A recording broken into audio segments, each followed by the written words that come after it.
Assalamualaikum warahmatullahi wabarakatuh. Alhamdulillah. Wassalatu wassalamu ala Rasulillah Muhammad ibn Abdillah wa ala alihi wa sahbihi wa man walah. Subhanaka la ilma lana illa ma 'allamtana innaka antal alimul hakim. Rabbi shrah li sadri wa yassir li amri wahlul 'uqdatan min lisani yafqahu qawli. Amma ba'du. Saudara sekalian saya muliakan, Quran jadi obat buat segala macam hal. Saya pernah diijazahin, ini juga saya mau ijazahin sama teman-teman di sini. Saya pernah saya ceritain di buku Bidadari Bumi, saya pernah tiba-tiba aja benci sama seorang santri, sama seorang teman yang duduk di kelas saya. Saya dari dulu waktu saya di Tarim saya sudah ngajar, alhamdulillah dikasih amanat buat ngajar. Itu ada salah satu anak murid di kelas saya, tiba-tiba aja saya benci sama dia gitu. Kebencian yang aneh, sebab yang dulu saya pernah dengar, lihat dia enak banget gitu. Pernah dengar gak istilah itu kan? Baru lihat aja, ampun enak banget. Saya kira itu cuma istilah aja, ternyata beneran teman-teman. Beneran, itu juga saya baru tahu. Ngelihat mukanya, makanan di perut saya naik semuanya. Lihat mukanya tuh langsung duk duk duk duk duk. Saya langsung keluar dari kelas, saya muntah dulu, baru bisa masuk lagi ke kelas gitu. Aneh banget kan? Saya dulunya itu ngira sesuatu yang wajar mungkin karena dia emang nyebelin gitu. Padahal dia tuh seneng banget belajar, dan masalahnya lagi dia itu sangat seneng sama saya. Mengidolakan gitu. Maksudnya dia bener-bener, jadi dia tuh kalau di kelas saya pengennya duduk paling depan. Dan saya karena dia sebel sama dia, saya suruh dia duduk di belakang. Saya bener-bener gak tahu gitu, mendadak. Sampai berminggu-minggu gitu. Ada teman saya yang paling deket, dia bilang, aneh di ustazah nih, aneh. Dia bilang gitu. Saya bilang enggak aneh. Wajar aja, emang dia nyebelin kok gini gitu. Tapi nggak ada orang benci sama kayak gitu. Nggak ada orang sebel sampai beneran muntah tuh, nggak ada ustazah. Saya bilang, ayo ustazah, saya bawa ustazah nih ke Hubaba Umairah. Ini Hubaba Umairah. Seorang perempuan, hafal Quran, banyak ngerti hadisnya Nabi Muhammad, sangat dekat dengan agama, dikaruniai Allah cahaya dalam segala sesuatu. Saya datanglah ke sana, dibawa sama teman saya ini. Saya bilang, ngapain? Kamu bawa saya ke Hubaba Umairah. Hubaba Umairah itu kan tukang ngobatin orang. Saya ngerasanya kayak gak sakit gitu loh. Kata teman saya, ustazah nih sakit, ustazah nggak ada orang benci orang kayak gitu. Akhirnya datanglah saya ke sana, baca-bacain nama beliau, lihat gitu, terus dia bilang, kamu nih kena ain katanya. Kamu kena ain. Jadi akhirnya ya benci sama dia itu gitu. Terus dia kasih tahu, orang yang paling banyak kena ain itu orang kaya sama orang yang berilmu. Itu sangat mudah banget terkena mata panas ya teh, ain dari orang. Beliau kemudian bacain saya, Pak, saya dipegangin, dibaca-bacain. Habis itu beliau kasih ijazah sama saya. Ijazah itu kayak resep ya, kalau di pengobatan tuh kayak resep. Itu ijazah. Jadi kalau orang nanya, boleh nggak saya amalkan amalan-amalan ini gitu. Itu namanya minta ijazah, kayak orang datang minta resep sama dokter gitu. Tapi sih ada bacaan-bacaan yang memang tidak perlu ijazah. Itu kayak ratib haddad Al-Ratib Atas, terus Wirdul Latif, Dzikir pagi sore itu. Bacaan-bacaan maulid tuh nggak perlu ijazah. Baca aja nggak apa-apa. Itu kayak ibarat obat tuh, Panadol, Bodrek, vitamin gitu. Tuh nggak perlu resep gitu. Tanpa resep ya. Tapi ada juga amalan-amalan tuh yang perlu resep gitu. Nah, ini salah satu dari yang saya mau resepkan kepada teman-teman. Hubabah Umairah kemudian kasih ijazah sama saya, Al-Imam, nanti tiap kali kamu habis selesai salam sholat, pegang dada Muna, baca Alam Nasroh 4 kali. Nah itu kalau diijazahin tuh nggak usah pakai nanya, kok 4? Udah ikut aja, itu tuh kayak diresepin gitu ya, 2 kali 1 gitu. Nggak usah pakai, kenapa 2 kali 1? 3 kali 1 aja gimana? Nggak bisa. 1 kali 1 aja. Yaudah kalau kamu mau sehat ya udah gitu. Itu. Jadi beliau ngasih ijazah saya baca Alam Nasroh sambil pegang dada. 4 kali baca Alam Nasroh langsung begitu habis selesai salam sholat. Ini silahkan diamalkan saat hati kamu sedang enggak karu-karuan. Ya, sedang kayak berantakan, entah itu dilanda cemburu kah, entah itu dilanda galau, entah itu kesel, entah itu marah, entah itu merasa sepi sendiri, tak ada yang menemani, gundah gulana, menderita, merana, pokoknya gitulah rasa-rasa yang nggak enak gitu ya, silahkan diamalkan. Kalau hati lagi biasa-biasa aja sih ya baca zikiran yang biasa aja itu ya. Dari istighfar subhanallah 33 kali, ayat kursi kan begitu? 33 subhanallah, 33 alhamdulillah, 33 Allahu akbar. Akhiri dengan la ilaha illallah wahdahu la syarikalah lahul mulku wal hamdu yuhyi wa yumitu wa ala kulli syai'in qadir. Ini kalau hati lagi berantakan nih, Al-Qur'an nih bisa jadi hudan. Bisa jadi petunjuk. Dengan kalau kita mengamalkannya dalam keadaan-keadaan tertentu. Ya itu dia. Kalau hati lagi berantakan, kayaknya ada nih yang hatinya lagi berantakan di sini. Nah itu silahkan habis selesai salam sholat langsung baca Bismillahirrahmanirrahim, Alam Nashrah laka sadrak, tangan kanannya pegang dadanya, baca Alam Nashrah laka sadrak wa wada'na anka wizrak, diawali dengan Bismillah ya, 4 kali Alam Nashrah. Saya ijazahkan, qabiltul ijazah.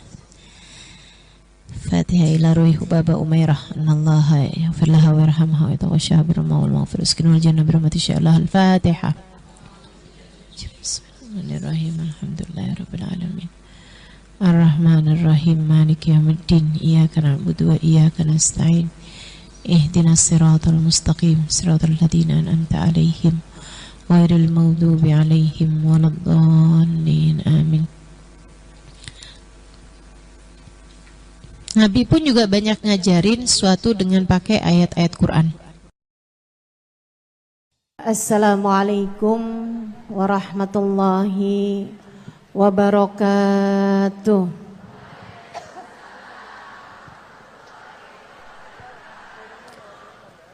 Alhamdulillah.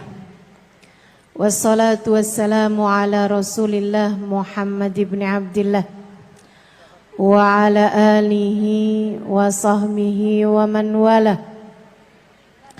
Subhanaka la ilma lana illa ma 'allamtana innaka antal alimul hakim. Rabbi shrah li sadri wa yassir li amri wahlul 'uqdatan min lisani yafqahu qawli.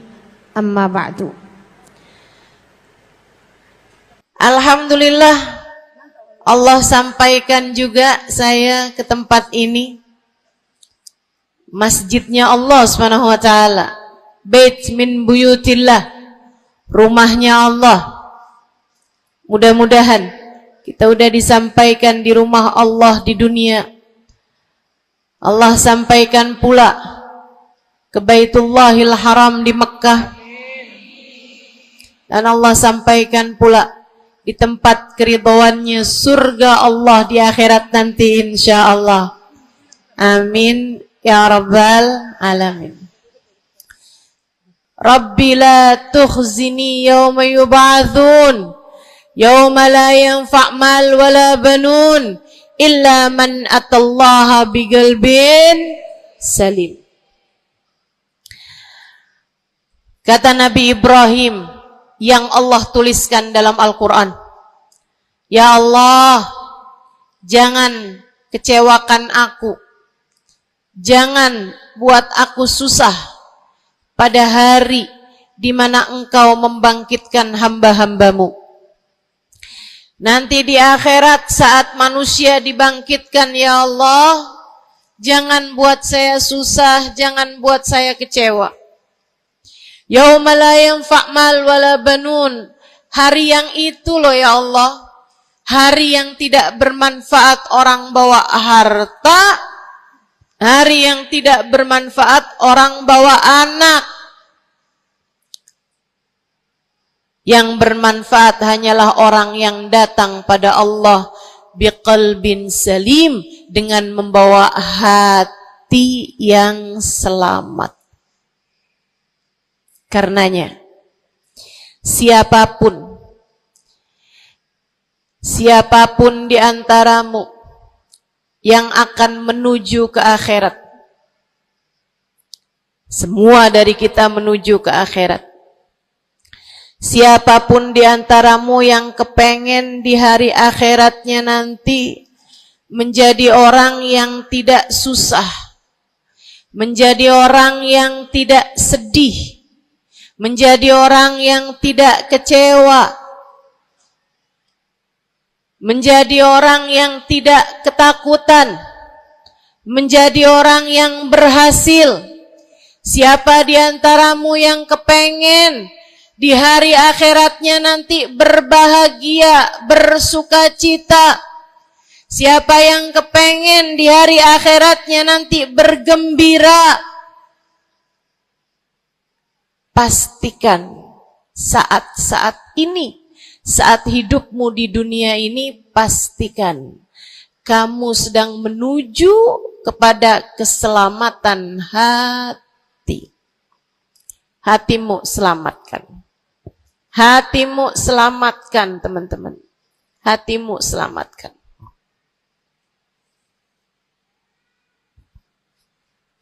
Semoga Allah karuniakan kepada kita selamatnya hati insyaallah. Amin. Semoga Allah menyelamatkan hati kita semua. Semoga Allah menyelamatkan hati kita semua. Nabi kita Muhammad menyebutkan dalam salah satu hadisnya, ala inna fil jasadi mudghah, idza salahat salahal jasad kulluh, wa idza fasadat fasadal jasad kulluh, ala wahiyal qalbu. Kata Nabi, ketahuilah sungguhnya dalam diri manusia terdapat segumpal darah. Apabila ia bagus, ia selamat, ia bersih, selamatlah seluruh anggota tubuhnya. Apabila ia rusak, ia hancur, ia gelap, ia mati, maka hancur pulalah seluruh anggota tubuhnya. Ala wahiyal qalbu, ketahuilah segumpal darah tersebut bernama hati. Maka buka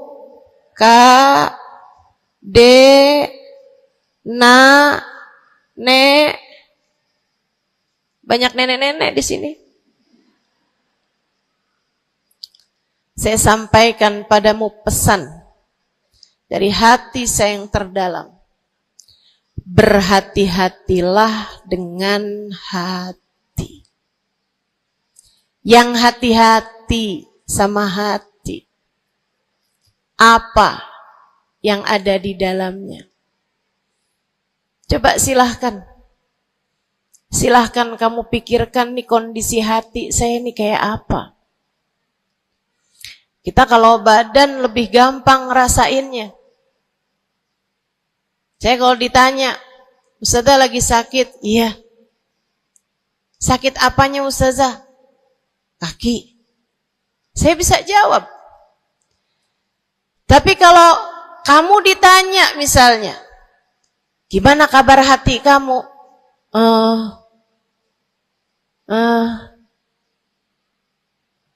Gimana kabar hatimu? Sehatkah? Sakitkah? Atau bahkan sakaratul maut? Hatimu bercahayakah? Gelapkah? Atau bahkan mati?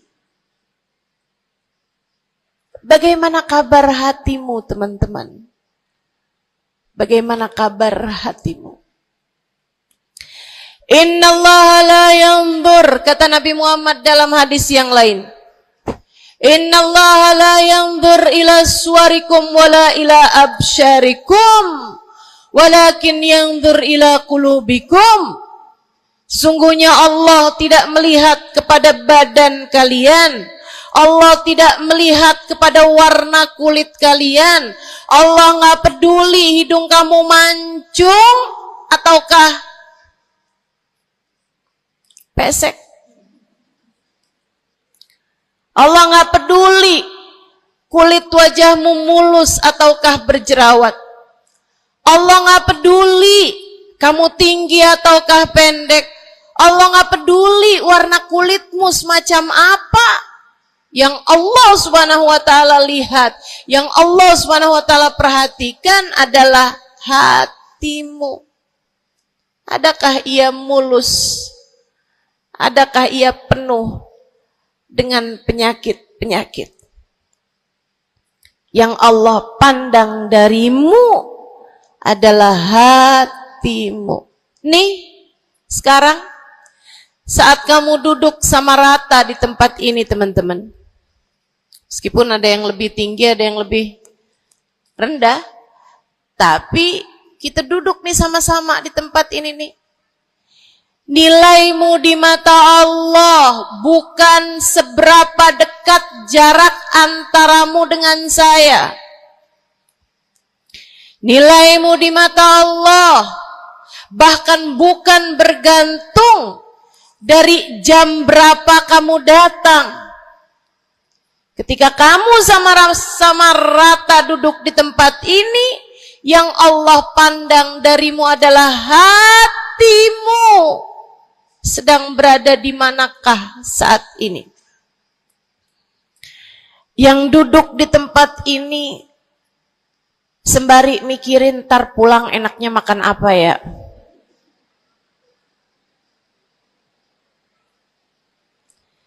Yang duduk di tempat ini sambil mikirin, kok saya lapar ya? Iya, belum sarapan. Gara-gara buru-buru, takut nggak kedapatan tempat duduk. Gara-gara buru-buru, kepengen bisa lihat mukanya Ustazah Halimah yang viral.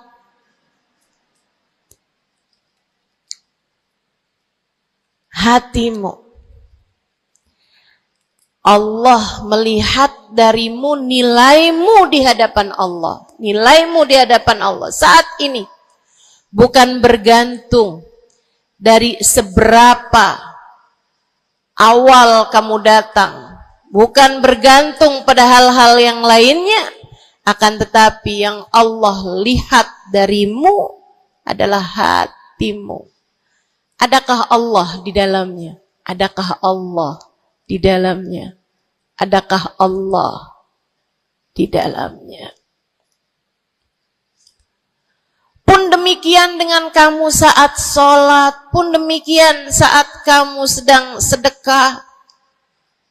Semuanya masalah hati, teman-teman. Semua masalah hati.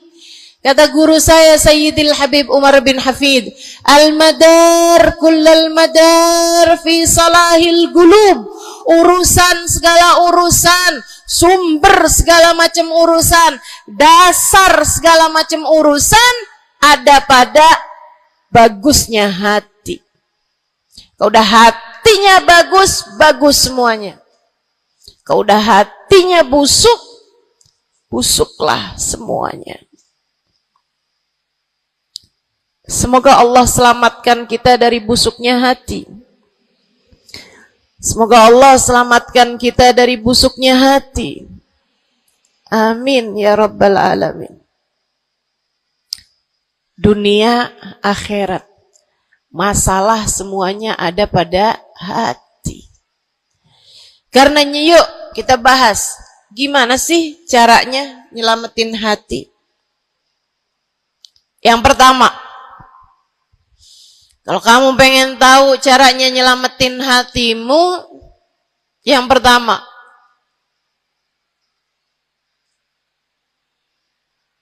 bersihkan sampah-sampahnya. Nih, kamu mau rumah itu biar bagus, biar terjaga, biar selamat. Kamu lihat dalamnya, oh banyak sampah, banyak noda, banyak kotoran. Dari mulai kotorannya cicak, ayam, sampai mungkin anjing, karena lama nggak ditempatin. Karena lama nggak ditempatin. Ada banyak di antara kita yang kondisi hatinya semacam itu. Sampah begitu banyak dalam hatinya. Ada banyak di antara kita umat Islam yang kondisi hatinya semacam itu. Begitu banyak sampah di dalam hatinya tersebut. Semoga Allah selamatkan semuanya. Amin. Maka hal pertama, kalau kamu kepengen punya hati yang selamat, yang nomor satu adalah bersihkan hatimu dari semua sampahnya, keluarin. Apa sampahnya hati? Dosa-dosa yang telah kamu lakukan. Idza aznabal abd nakat fi qalbihi nuqtah sauda. Kata baginda kita Nabi besar Muhammad, idza adnabal abad, ketika seorang hamba mengerjakan dosa, tertorehlah di dalam hatinya satu titik hitam. Sampahnya hati.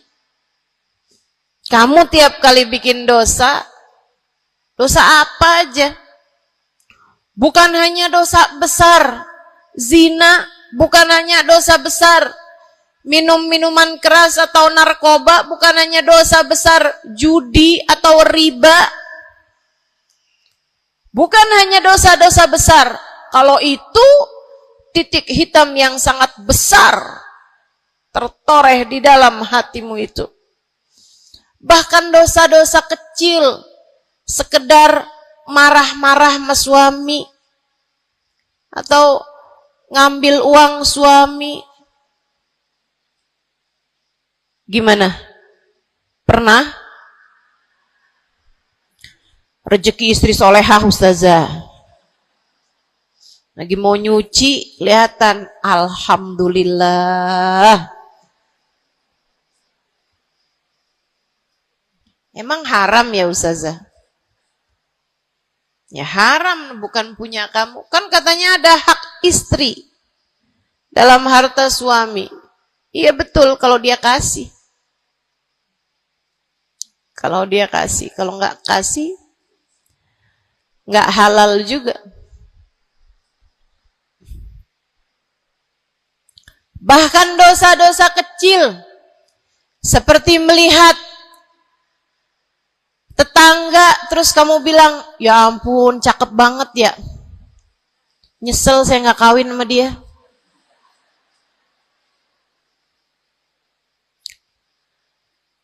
Dosa. seperti memandang seseorang dengan pandangan menghina, seperti membicarakan aib orang lain. Setiap kali kamu berbuat dosa, apapun bentuk dosanya, satu titik hitam tertoreh di dalam hatimu itu. Ini istighfar wa tab.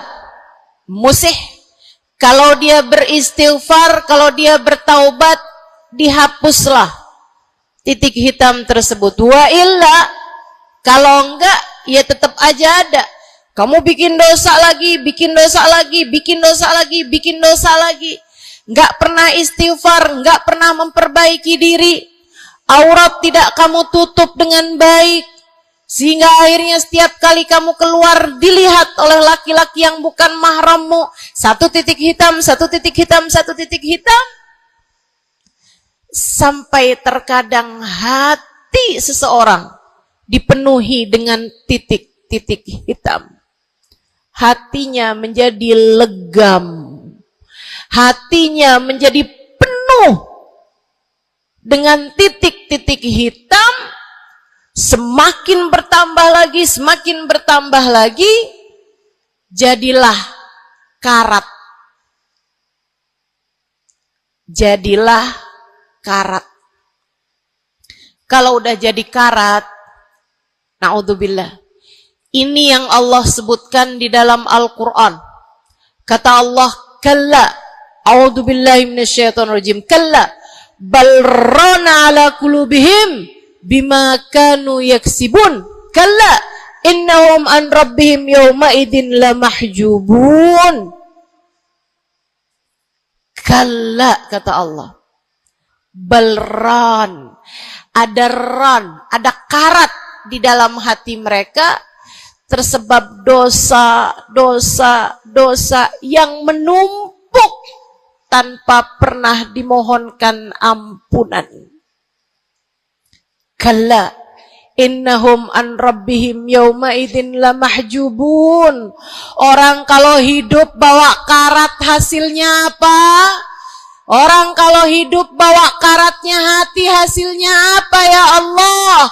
Kalla innahum an rabbihim yawma idzin lamahjubun. Orang yang hatinya punya karat, pada hari tersebut ia akan terhalang dari Allah Tuhannya. Guru saya Sayyidil Habib Umar bin Hafid menyampaikan tafsir mengenai ayat ini. Kata Habib Umar bin Hafid, tidak mati dengan membawa iman. Orang yang hatinya penuh dengan karat, apabila datang ajal menjemput, iman terkeluar, tercerabut dari dalam hatinya, hingga ia pun mati, keluar dari atas muka bumi ini dengan tanpa membawa iman Islam.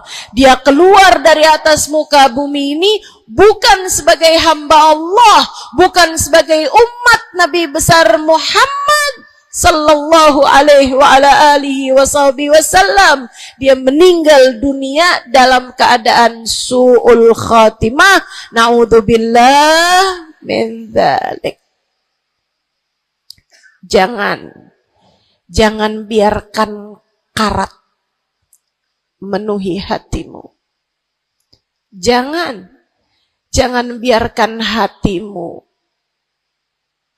dosa-dosa yang telah kamu lakukan menjadi berkarat dalam hatimu itu.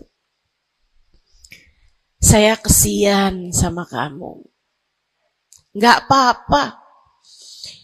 Hidup terus-terusan ngontrak, nggak apa-apa. Hidup nggak pernah punya kendaraan sendiri, nggak apa-apa. Nggak pernah punya HP yang canggih, nggak apa-apa. Saya hidup di atas muka bumi ini, nggak pernah ada yang datang melamar saya. Jadinya sampai di usia di atas 30-an tahun, saya masih menjomblo Ustazah. Enggak apa-apa. Ustazah, saya udah menikah 10 tahun belum ada anak juga Ustazah. Enggak apa-apa. Ustazah, suami saya kawin lagi Ustazah. Enggak apa-apa.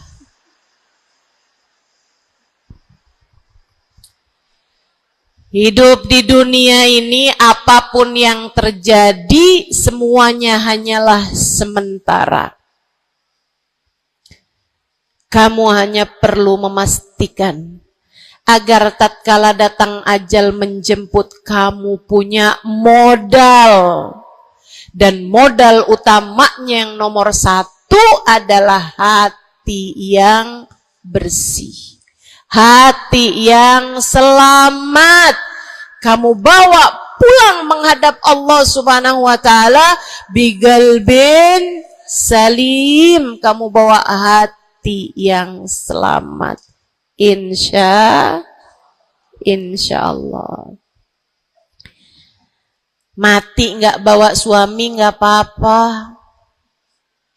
Mati nggak bawa anak nggak apa-apa. Nggak bakalan jadi pertanyaan malaikat raqib atid. Tapi mati harus dengan membawa hati yang selamat. Mudah-mudahan Allah karuniakan. Mudah-mudahan Allah karuniakan. Saudaraku sekalian yang saya muliakan, maka bersihkan sampah-sampah dalam hatimu itu. Caranya gimana nih, Ustazah? Dosa-dosa saya emang udah banyak banget.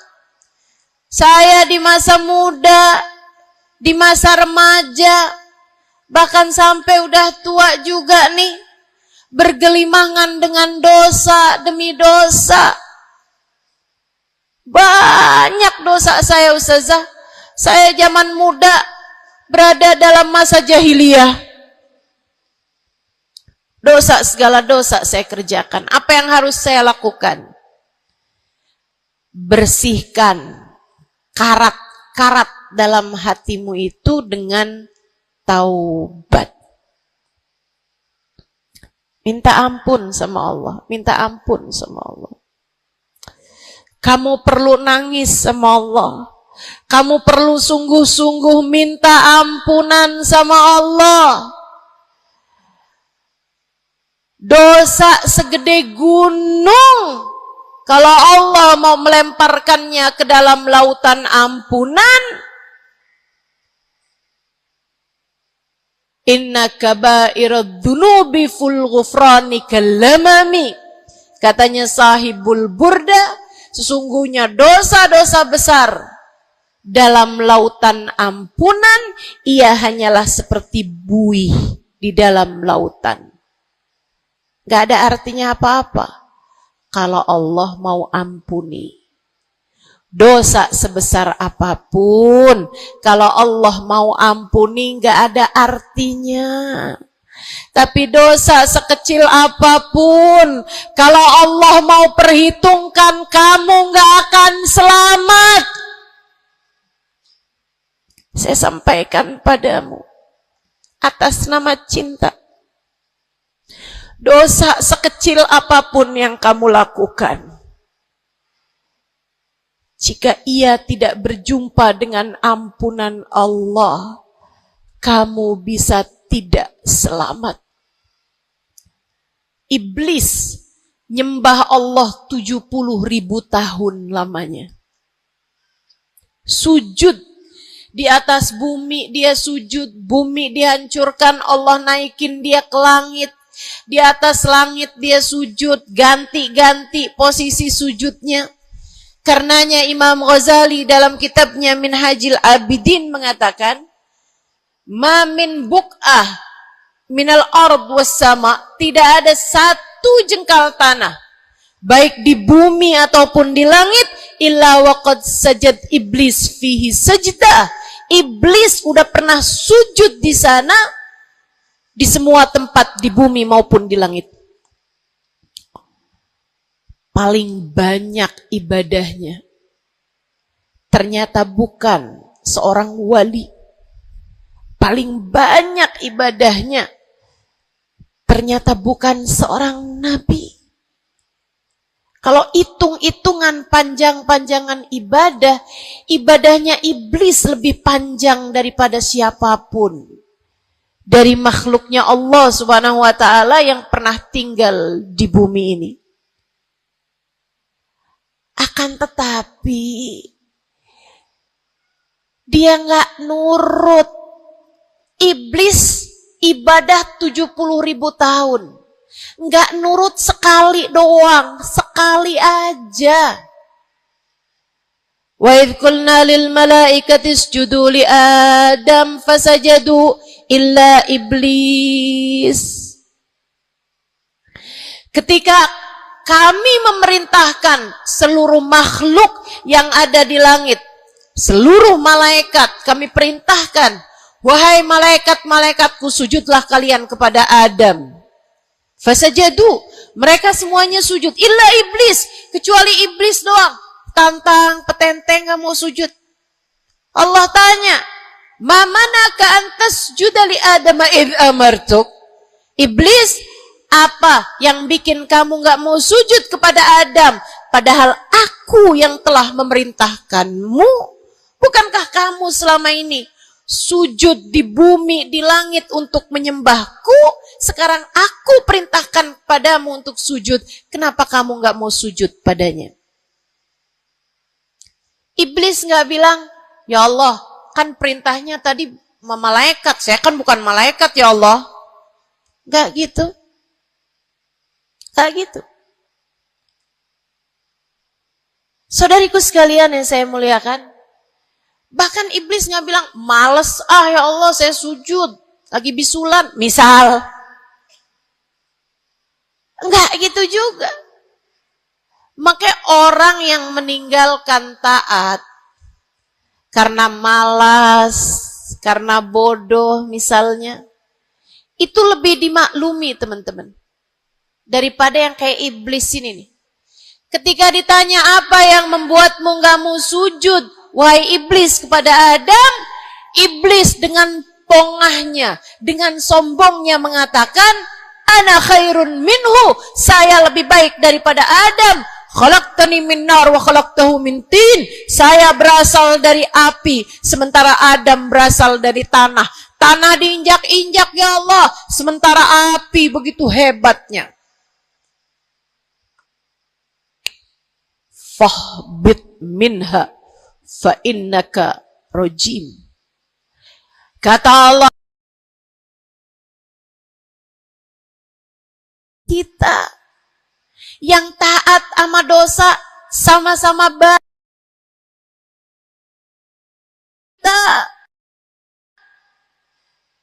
Yang mungkin dosa kita lebih banyak daripada taat kita. Kayak katanya Habib Ali Habsyi, kadang ada orang Islam, malaikat raqib yang nyatet pahala nganggur berbulan-bulan. Sementara malaikat atid yang nyatetin dosa sibuk bener. Gimana dengan kita? Iblis hanya satu saja melanggar aturan Allah. Allah kemudian mewahyukan padanya, keluar kamu wahai iblis dari surgaku, sesungguhnya kamu terkutuk. Kamu, kalau Allah mau memperhitungkan satu saja dosa kamu, kamu gak akan selamat. Saya sampaikan padamu, iya kamu, semua yang dengerin saya. Kalau Allah mau memperhitungkan satu saja dosamu, kamu gak akan selamat. Kamu tidak akan selamat. Tapi kan saya anaknya Fulan bin Fulan. Tapi kan saya keturunannya Fulan bin Fulan. Tapi kan saya istrinya Fulan bin Fulan. Bukan. Kak, Dek, Nak, nggak selamat siapapun kamu. Anaknya Nabi Nuh, nabinya Allah tenggelam. Pamannya Nabi Muhammad, paman baginda kita Nabi besar Muhammad, Abu Lahab, Allah tuliskan kehancurannya, kecelakaannya, kebinasaannya di dalam Al-Quran. Mau siapa yang kamu andalkan? Tapi kan saya udah banyak bikin taat. Saya tiap malam bangun tahajud. Kamu nggak nyampe seujung kukunya ibadah iblis. 70.000 tahun. 70.000 tahun. Sujud pada Allah SWT di tiap jengkal tanah. Nih tanah yang sekarang kita jejak ini pernah dibikin sujud sama iblis. Waktu iblis tinggal di atas muka bumi ini. Tapi semuanya enggak manfaat. Kalau Allah mau memperhitungkan satu saja dosa hambanya, ia tidak akan selamat. Sebab Allah hanya mau menerima hati yang tidak ada sampah di dalamnya. Sebab hanya berkenan menerima hati yang tidak ada noda-noda di dalamnya. Sampah hatimu bersihkan. Dosa-dosamu taubati. Mintalah ampun kepada Allah. Mintalah ampun kepada Allah. Bangunlah di waktu malam, mandilah dengan mandi taubat. Saat-saat mandimu kamu bilang dalam hatimu, ya Allah, sebagaimana air membersihkanku dari segala kotoran-kotoran di badanku, ya Allah, bersihkanlah dosa-dosaku dengan hujan ampunanmu. Kemudian sholatlah 2 rakaat, 4 rakaat, sholat taubat. Kemudian sesudahnya, mulailah kamu ingat dosa-dosamu. Mulailah kamu ingat dosa-dosamu. Dari sejak kamu balik sampai sekarang ini. Betapa ia telah menggunung. Betapa ia telah melumuri dirimu itu. Betapa ia telah menjadikan dirimu kotor.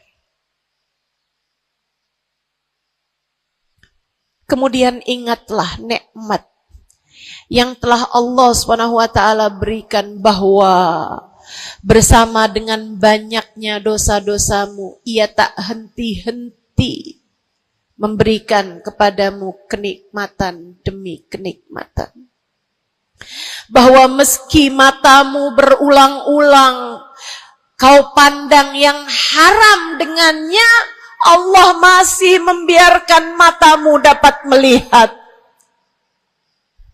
Betapa meskipun telingamu berulang-ulang kamu pakai untuk mendengarkan aib-aib orang, nyatanya sampai sekarang telingamu masih dapat mendengar. Betapa lisanmu, berapa banyak hati tersakiti dari lisanmu itu. Mertuamu kamu sakiti, suamimu kamu sakiti, anakmu bahkan kamu sakiti. Bodoh banget sih jadi anak. Astagfirullah, astagfirullah. Kamu kok bandel banget sih, mama nyesel punya anak kayak kamu. Astagfirullah.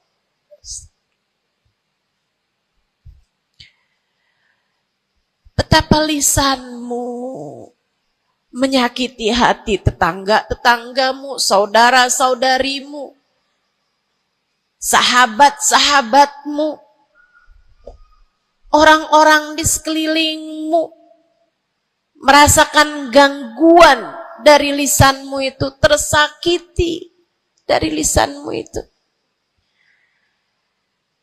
Tapi meskipun entah sudah berapa banyak dosa tercatat dari lisanmu, Allah masih tetap membiarkan lisanmu dapat berbicara sampai saat ini.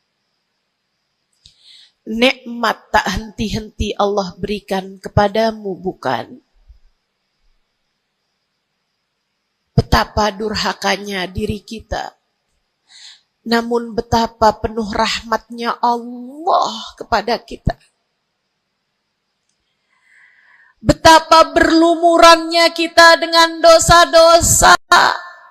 Namun betapa Allah bersama dengan segala dosa-dosa yang kita lakukan, tak henti-hentinya membanjiri kita dengan kenikmatan. Wa in ta'uddu ni'matallahi la tuhsuha. Kalau kamu mau hitung nikmatnya Allah, kamu tak akan pernah mampu menghitungnya. Sesudah kamu ingat-ingat dosamu, kamu ingat nikmat Allah kepadamu, kamu ucapkan seperti ucapan baginda Nabi Muhammad.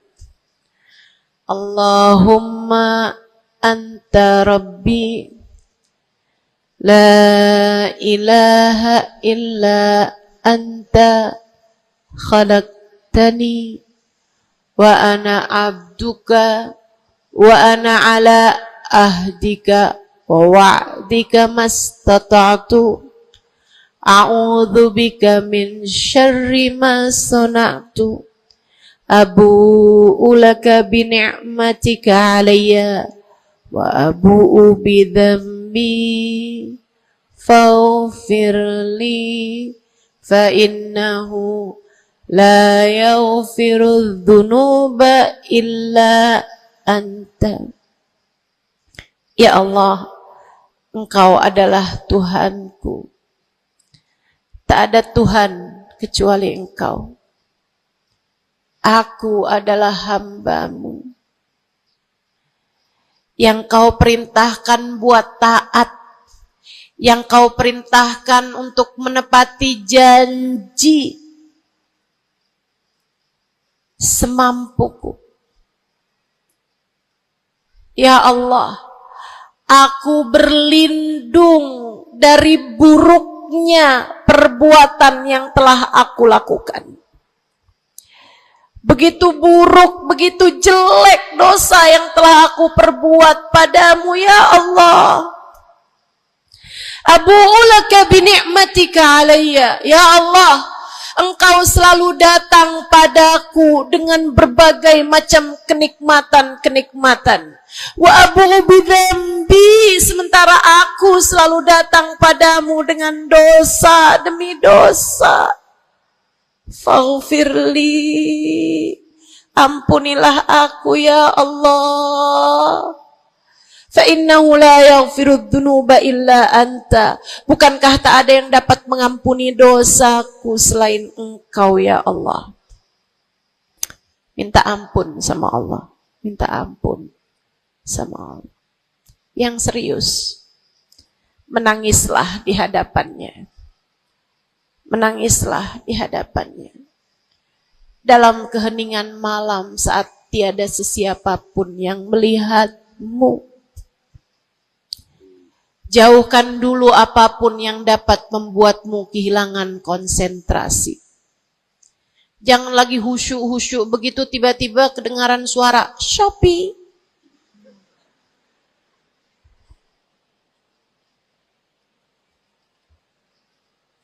Kamu langsung jadi hilang konsentrasi.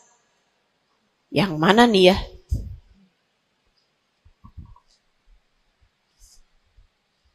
Bismillah. Kalau kamu pengen punya hati yang selamat, nomor 1 adalah taubat. Taubatan nasuha. Taubat yang sungguh-sungguh. Nyesel telah berbuat dosa. Meninggalkan dosa-dosa tersebut, berjanji untuk tidak mengulanginya lagi.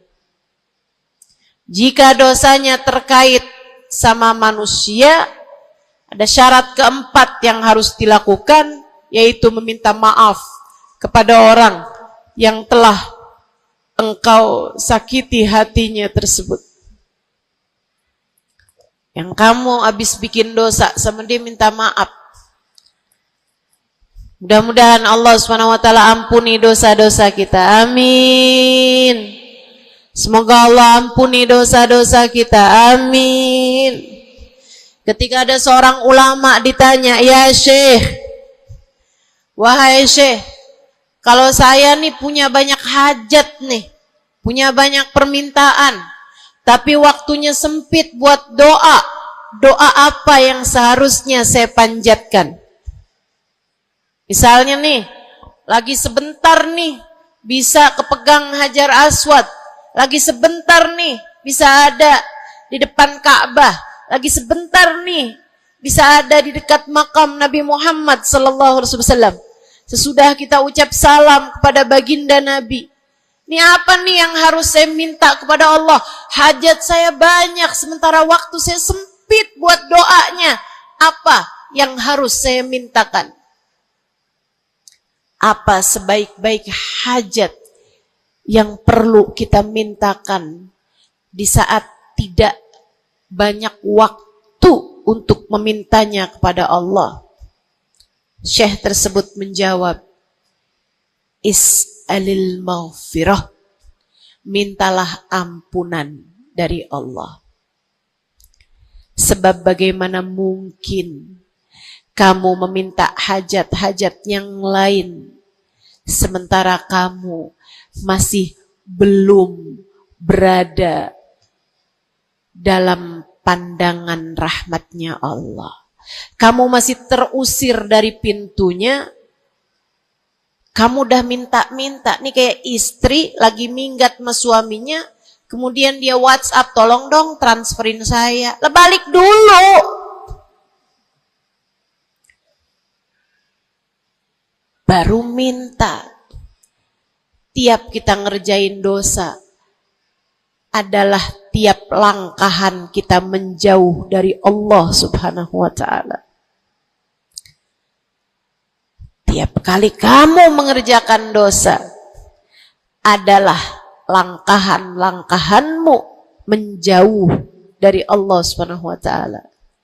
Karenanya mendekat dulu, masuk dulu, Allah bukain pintu dulu, baru deh silahkan minta yang lainnya.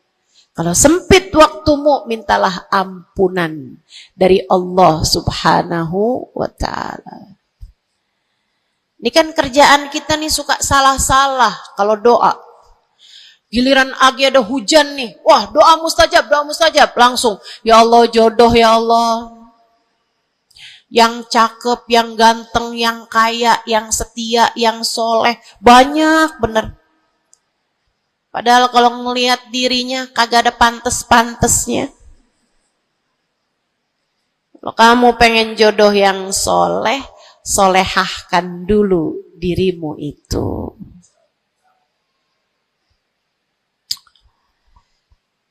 Begitu datang hujan, ya Allah, duit yang banyak, ya Allah, duit yang banyak, ya Allah. Mintalah dulu ampunan.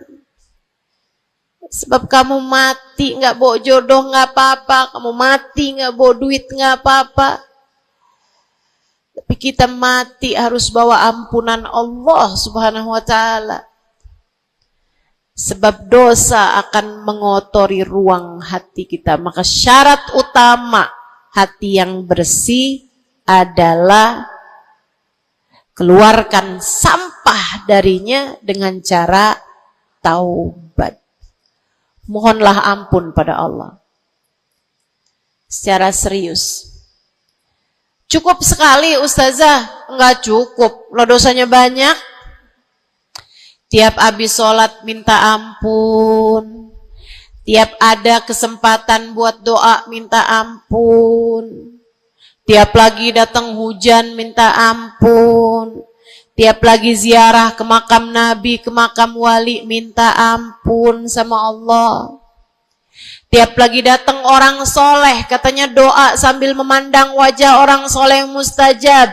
Apa yang mesti kita minta? Minta ampunan dari Allah Subhanahu wa ta'ala. Minta ampunan dari Allah Subhanahu wa ta'ala. Itu satu syarat mutlak utama. Pengen hatimu selamat, keluarkan sampah-sampahnya. Habis keluarin sampah-sampahnya, nah sekarang udah bersih. Ternyata ada penyakit-penyakitnya. Ada bagian itu yang atapnya bocor. Ada airnya yang tersumbat. Penyakitnya rumah. Bukan begitu? So ikut sekalian yang saya muliakan, kamu kepengen hatimu jadi hati yang selamat, sembuhkan hatimu dari berbagai macam penyakit-penyakitnya. Apa aja sih penyakit-penyakitnya hati? Banyak. Imam Ghazali menyebutkannya dalam kitab Ihya Ulumuddin. Sampai jadi satu kitab yang tebal membahas mengenai hal-hal yang buruk yang ada dalam hati manusia. Bahasan panjang, nggak akan keburu waktunya buat bahas panjang itu. Tapi saya bilang, Bu, kayak rumah. Saya pernah beli rumah. Suami saya beli rumah. Kemudian saya liatin rumahnya bagus, bersih, cakep, udah nih. Kemudian satu hari saya ajak teman saya yang ngerti urusan rumah, ahli desain interior rumah. Saya bawa masuk dalam rumah saya, dia liatin, ini bocor nih Ustazah, yang ini nih harus cepet-cepetan ditambal. Terus dia lihat ada bagian atap tuh bocor tuh Ustazah, tambal dulu Ustazah. Dibenerin dulu tuh Ustazah sebelum ditempatin. Bu, saya kirain rumah saya udah bagus. Ternyata kalau dilihat sama ahlinya baru ketahuan. Kita juga begitu semua. Kita kirain hati kita baik-baik aja. Tapi kalau kita duduk ngaji, kalau kita hadir di majelis taklim, kalau kita dengerin kajian-kajian, kita baru paham. Ya Allah, ternyata hati saya ada penyakitnya di sini. Ternyata saya juga punya penyakit yang ini. Ternyata saya punya penyakit yang ini.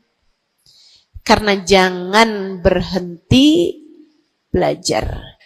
Jangan berhenti mengaji. Biar kita paham penyakit-penyakit hati kita tuh di bagian mana. Sehingga kita bisa konsentrasi buat mengobatinya. Ada tuh bagian atap yang dibilangin sama temen saya nggak terlalu peduli. Saya liatin kecil aja kok. Sampai satu hari, untung aja saya nggak ada di bawah situ, jebol atap rumah saya. Banjir rumah saya. Gara-gara atap yang berpenyakit yang tidak diberesin. Begitu pula dengan hati kita. Cari tahu apa penyakitnya. Cari tahu apa obatnya. Dengan kamu duduk mengaji. Ini bukan urusan sejam, 2 jam dipelajari. Kemudian semuanya benar. Ini adalah PR seumur hidup kita. Buat sehatin hati kita. buat bagusin hati kita, buat bersihin hati kita. Penyakit hati paling berbahaya namanya kesombongan. Dan Bu, Kak, Dek, Nak, siapa di antara kita yang selamat darinya? Apa itu sombong, wahai Rasulullah? Kata seorang sahabat, sebab saya senang pakai baju bagus. Saya Rasulullah senang makan enak, senang pakai baju bagus. Saya sombong kalau gitu, wahai Rasul. Enggak, bukan itu yang namanya sombong. Kamu punya baju bagus, pakai. Jangan punya baju bagus, saya kalau pakai ini kelihatannya sombong. Ya udah dah, saya pakai yang rombeng-rombeng aja. Punya baju bagus tapi daster udah robek, itu aja yang dipakai. Tanya sama suaminya, kok kamu pakai baju yang ini sih, ini kan robek nih. Enak, adem. Adem yang lihat, adem yang make, gerah yang lihat. Bukan itu yang namanya kesombongan.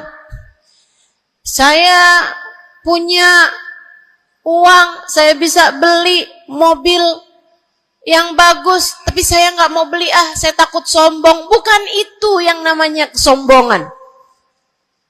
Saya punya uang, bisa bangun rumah buat tamu-tamu. Ulama-ulama kalau datang bisa tinggal di rumah saya. Tapi saya nggak mau, kayak gitu ntar saya sombong. Bukan itu yang namanya kesombongan. Sombong, kata Nabi Muhammad, batarul haq wa ghamtun nas.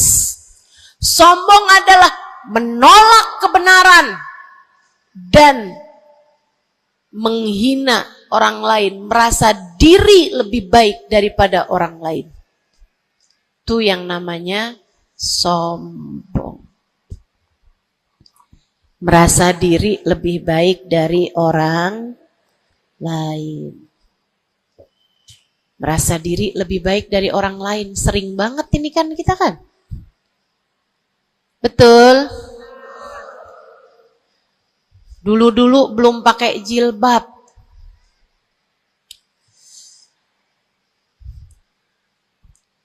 Nggak ngerjain taat yang namanya menutup aurat.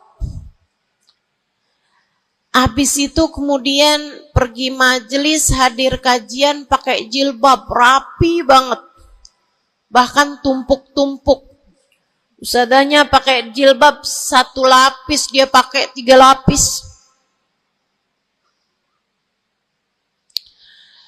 Tapi dia ngelihat orang-orang yang belum pakai jilbab, ya ampun, belum dapat hidayah, sian.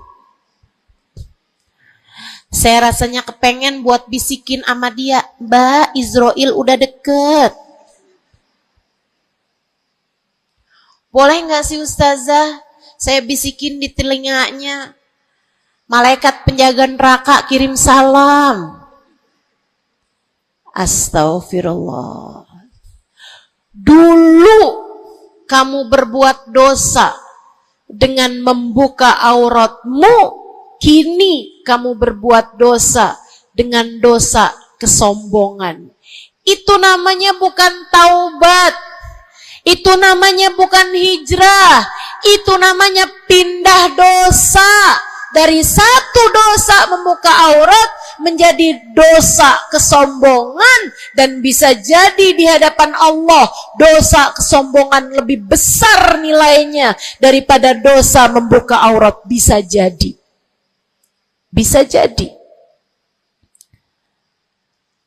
Para ulama mengatakan, rubba maksiatin aurathat dhullah ahabbu ilallah min ta'atin aurathat kibra.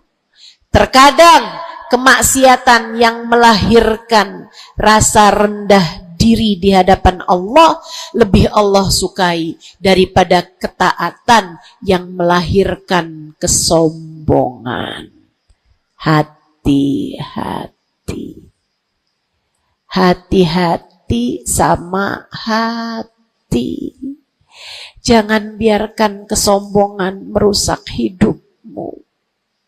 Jangan. Ada banyak para istri yang merasa dirinya lebih mulia daripada suaminya. Banyak. Hati-hati, hati-hati. Saya belajar dari umi saya. Meninggal dunia 2 tahun yang lalu. Belum sampai hampir 2 tahun. Saudariku sekalian yang saya muliakan, saya sering bilang sama umi saya, Mi, maafin saya Mi ya. Umi saya bilang, Nak, maafin Umi ya.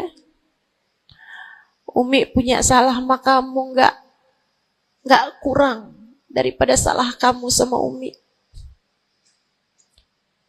Umi punya dosa sama kamu pasti lebih banyak daripada dosa kamu sama Umi.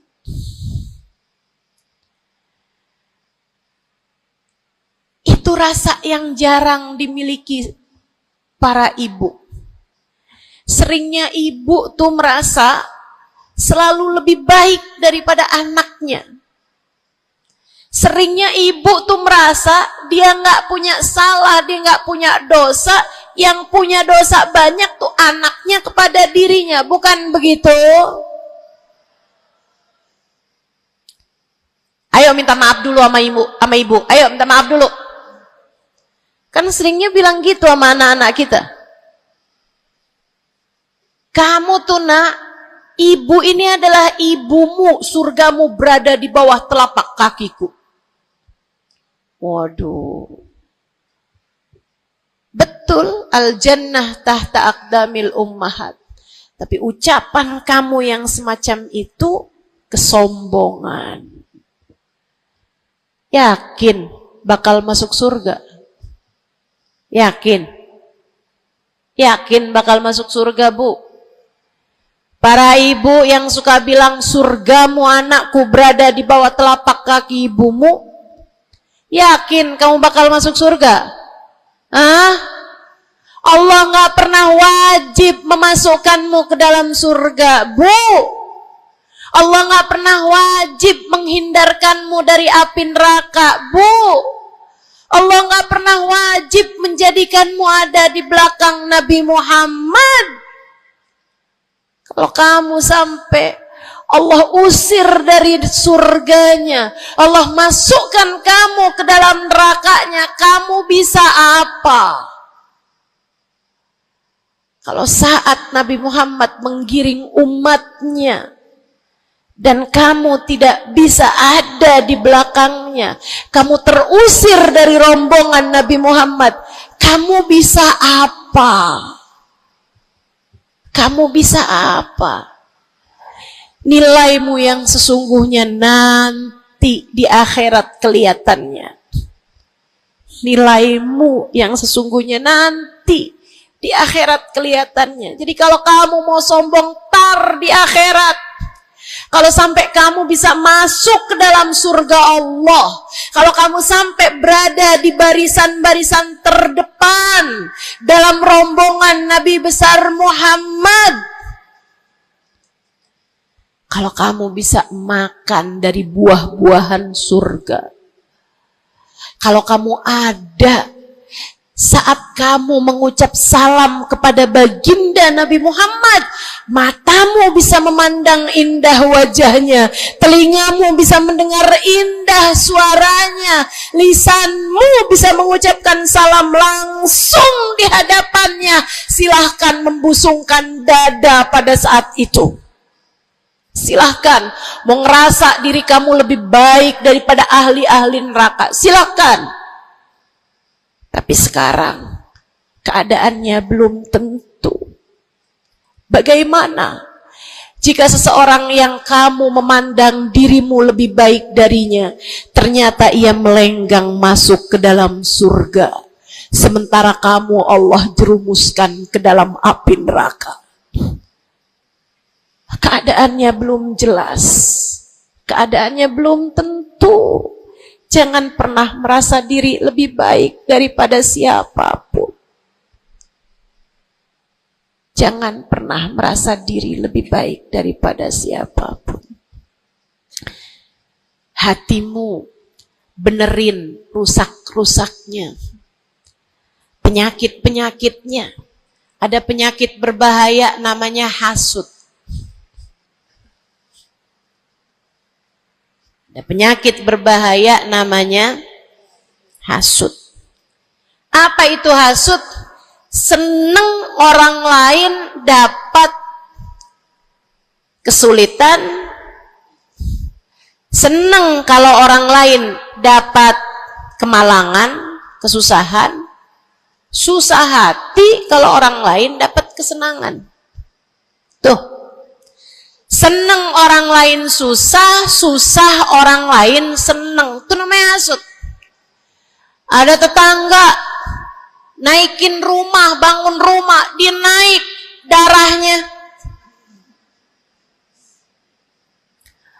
Ada orang tetangganya yang sebelah kiri beli mobil, dia pun diangkut pakai mobil ambulan.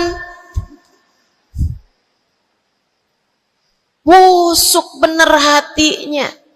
Dimakan sama sifat namanya sifat hasud. Nggak seneng lihat orang lain seneng.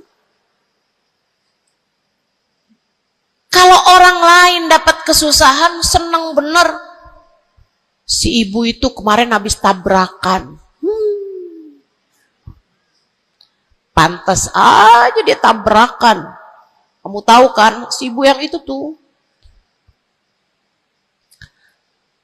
suka ngerebut laki orang. Ngerebut suami orang jelek, teman-teman, jelek. Jelek. Tapi kamu ngomongin orang juga perbuatan yang jelek, sama jeleknya. Yuk belajar buat jangan punya sifat hasud. Dia kok bikin pengajian besar, pengajian kita harus lebih besar. Urusannya apa? Bukankah majelis itu adalah dakwah mengajak orang kepada Allah? Hatimu jagain, hatimu jagain, hatimu jagain. Ada yang bisa begitu, alhamdulillah. Ada ustazah yang lebih pandai darimu, alhamdulillah. Minta doa, ambil ilmunya. Bukan malah dihasutin. Hati-hati, hati-hati. Jangan sampai hasudmu membawamu kepada terusir dari rahmatnya Allah. Kayak Bal'am bin Ba'ur.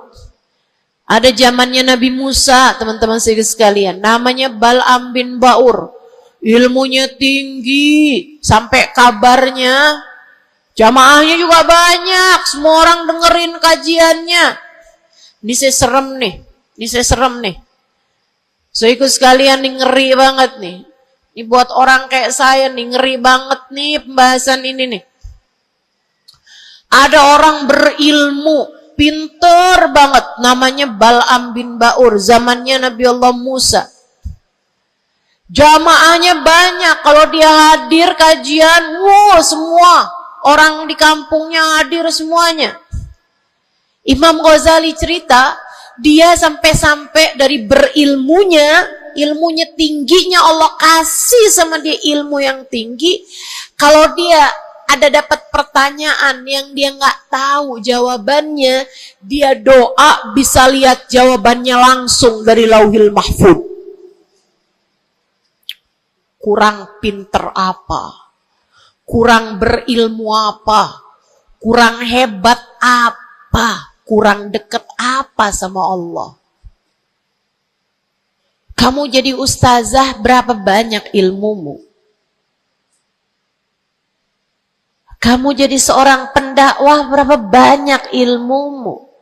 Kamu yang dianggap sebagai ulama, berapa banyak ilmumu? merunduklah. Saudariku sekalian yang saya muliakan, si Bal'am bin Ba'ur, kabarnya sampai para malaikat turun ikut serta mencatat pelajaran-pelajaran yang dia berikan. Yang ngaji sampai bukan cuman orang, bukan cuman jin ikut ngaji, sampai malaikat-malaikat Allah ikut ngaji. Kurang apa hebatnya? Tapi Allah hancurkan Bal'am karena sifat hasud. Nabi Allah Musa datang ke kampungnya Bal'am bin Ba'ur. Jamaahnya Bal'am bin Ba'ur semua datang kepada Nabi Musa. Nabinya Allah, tentu saja semua datang. Semuanya datang kepada Nabi Musa. Semua minta doa kepada Nabi Musa. Semua berharap berkah dari Nabi Musa sebagai seorang nabinya Allah Subhanahu wa taala, Jalla Jalaluhu wa ta'ala azamatuh. Yang biasa hadir di majelisnya Bal'am kepengen istiqomah, kepengen rutinannya nggak terganggu, jadi dia tetap bikin rutinan walaupun ada Nabi Allah Musa alaihissalam. Jamaahnya dikit yang hadir. Mulai nih orang-orang yang berpenyakit datanglah kepada Bal'am bin Ba'ur. Rupanya Bal'am bin seorang nabinya Allah. Dia nggak lihat Nabi Musa sebagai seorang yang diberi kelebihan lebih banyak daripada dirinya karena diwahyukan wahyu kepadanya. Bal'am bin Ba'ur termakan sifat hasud. Ia pun berdoa meminta kepada Allah, ya Allah hancurkanlah Musa. Ya Allah, hancurkanlah Musa. Hancurkanlah Musa ya Allah. Saudaraku sekalian yang saya muliakan, Allah angkat semua kelebihannya Bal'am bin Ba'ur. Bahkan kabarnya dialah orang ateis pertama di atas muka bumi ini yang mengatakan alam semesta enggak ada Tuhannya. Ngeri. Allah cabut bahkan iman dari dalam hatinya Bal'am bin Ba'ur. Iman Allah cabut. Dari yang asalnya berilmu kayak begitu, Allah sampai cabut imannya, teman-teman saudaraku sekalian. Allah pun ceritakan tentang Bal'am bin Ba'ur dalam Al-Quran. Kata Allah Subhanahu wa taala, "A'udzu billahi minasyaitonir rajim. Famathaluhu kamathalil kalbi in tahmil 'alaihi yalhath aw tatrukhu yalhath." Perumpamaannya Bal'am bin Ba'ur seperti anjing. Kalau kamu angkat, dia menjulur-julurkan lidahnya. Kalau kamu tinggalkan, dia pun juga tetap menjulur-julurkan lidahnya. Dianjing-anjingin, bukan sama orang, sama Allah Subhanahu wa ta'ala. Lihat betapa Allah Subhanahu wa ta'ala kalau murka sama seseorang nggak tanggung-tanggung. Siapapun kamu, kalau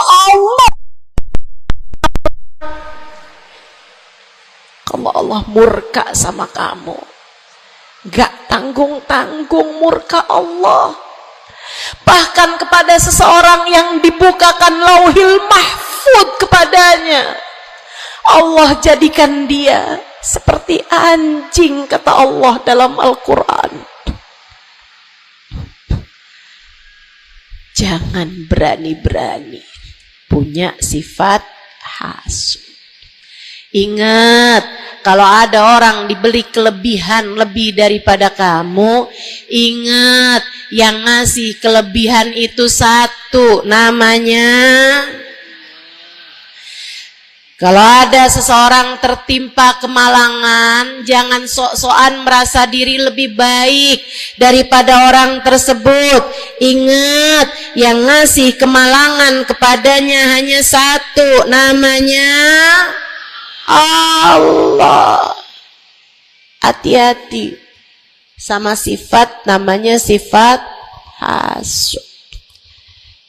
Satu, bersihkan hatimu dari sampahnya yaitu dosa dengan cara taubat dan mohon ampun terus-terusan. Kedua, benerin rusak-rusaknya hatimu, penyakit-penyakitnya hatimu, yang terutamanya adalah sifat sombong dan sifat hasud. Hatimu belajar untuk tidak membenci siapapun. Hatimu belajar buat gak benci sama siapapun. Yang terakhir, kalau kepengen hatimu selamat, hiasi. Kalau rumah nih, udah sampahnya udah bersih, rusak-rusaknya udah dibenerin, udah direnovasi, sekarang tinggal yang terakhir. Apa itu? Hias-hiasi rumahmu. Pasangin horden, pasangin lampu yang bagus, pasangin lantai yang bagus, ditaruhin dekorasi-dekorasi, pajangan-pajangan kamu taruh-taruh, ada sofa, ada tempat tidur, dihias-hiasi rumahnya. Dicat rumahmu itu dengan warna-warna yang cocok, kan begitu? Hiasi hatimu dengan cinta. Hiasi hatimu dengan cinta.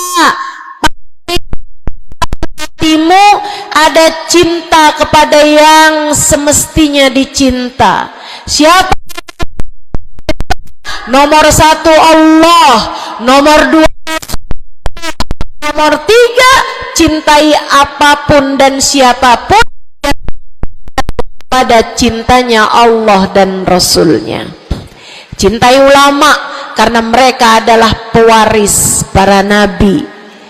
Cintai habaib dan syaraif karena mereka adalah orang-orang yang punya nasab sambung sama baginda Nabi besar Muhammad sallallahu alaihi wasallam.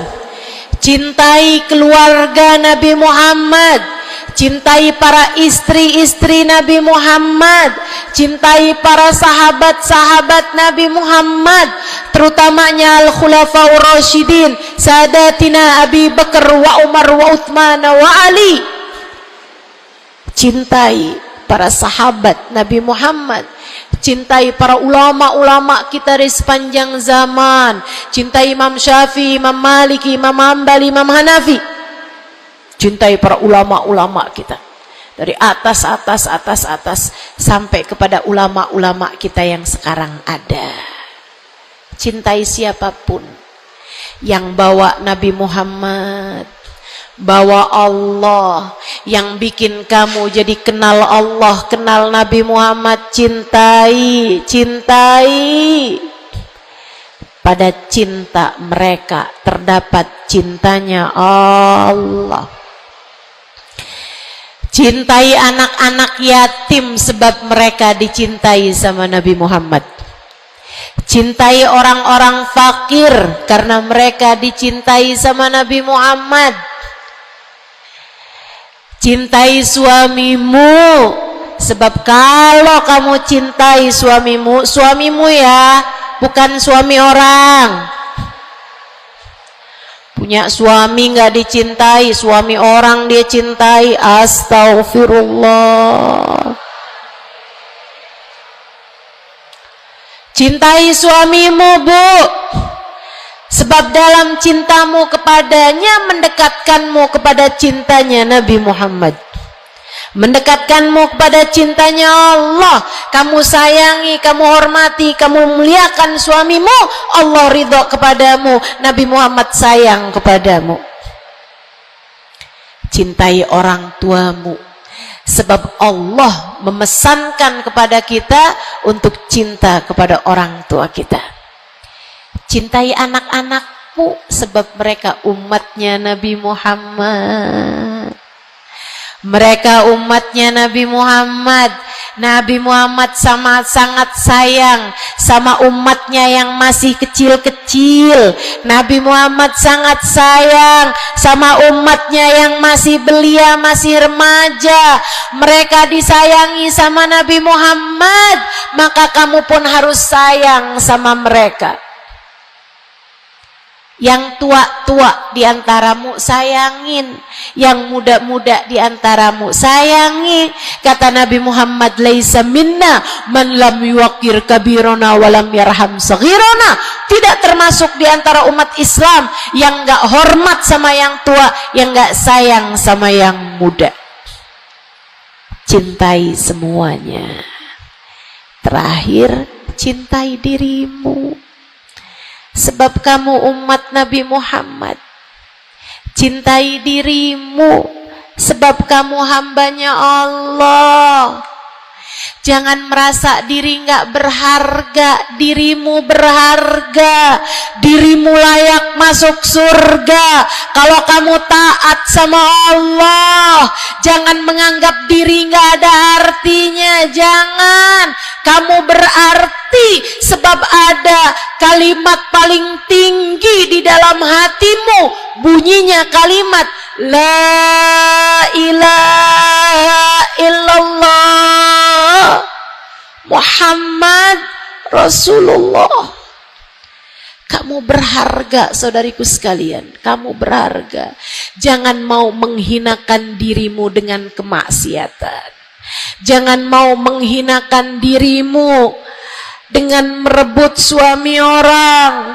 Jangan mau menghinakan dirimu dengan berharap uang, kemudian kamu meminta-minta kepada orang, kamu mengemis-ngemis kepada orang. Kamu umat Nabi Muhammad, kamu hamba Allah Subhanahu wa ta'ala. Kalimat indah ada di dalam hatimu. Jangan hinakan dirimu itu. Mari terhormat, jalanin sholat, jangan pernah tinggal. Mari terhormat, tutup auratmu, jangan dibuka-buka. Mari terhormat, cintai dirimu, bangun di waktu malam, sholat malam, angkat tangan, minta kepada Allah. Mari terhormat, baca sholawat sebelum tidur. Wahai Rasulullah, saya adalah umatmu, berharap akan dapat masuk surga di belakangmu ya Rasulullah.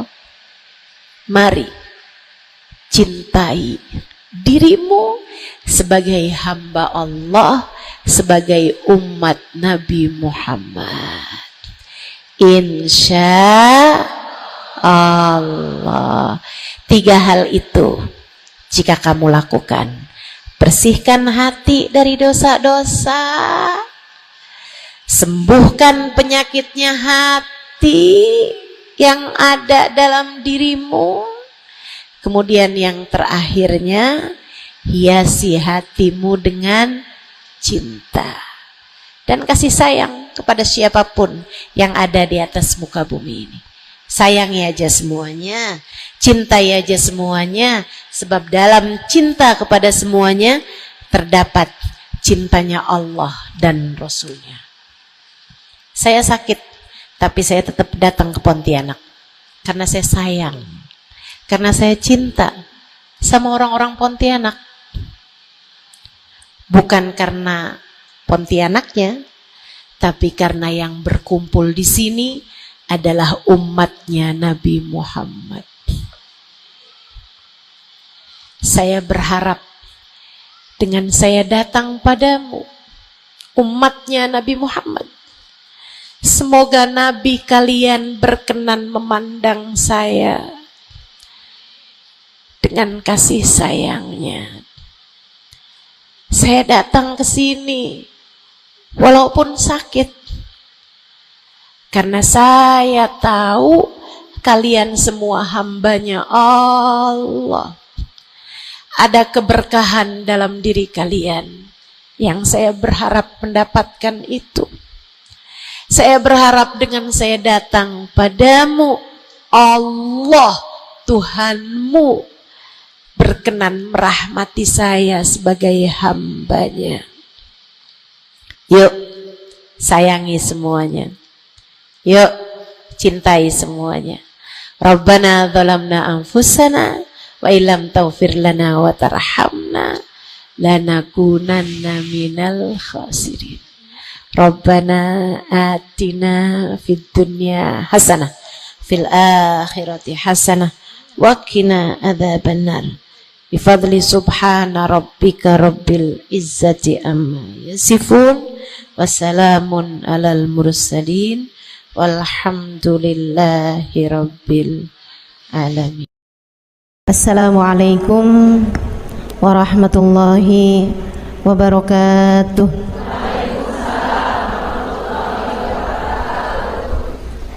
Alhamdulillah, wassalatu wassalamu ala rasulillah Muhammad ibn Abdillah wa ala alihi wa sahbihi wa man wala. Subhanaka la ilma lana illa ma 'allamtana innaka antal alimul hakim. Rabbi shrah li sadri wa yassir li amri wahlul 'uqdatan min lisani yafqahu qawli, amma ba'du. Baik, sebelum kita mulai, kita akan baca niat belajar bersama-sama. Mudah-mudahan ilmunya nanti sekali lagi jadi ilmu yang manfaat buat kita sekalian. Bismillahirrahmanirrahim. Nawaitu ta'allum wa ta'lim wan naf'a wal intifa' wal mudzakarah wat tadhkir wal ifadah wal istifadah wal hidza ala tamassuk bi kitabillah wa sunnati rasulillah sallallahu alaihi wa alihi wasallam wa du'a ila al huda wa dilalata ala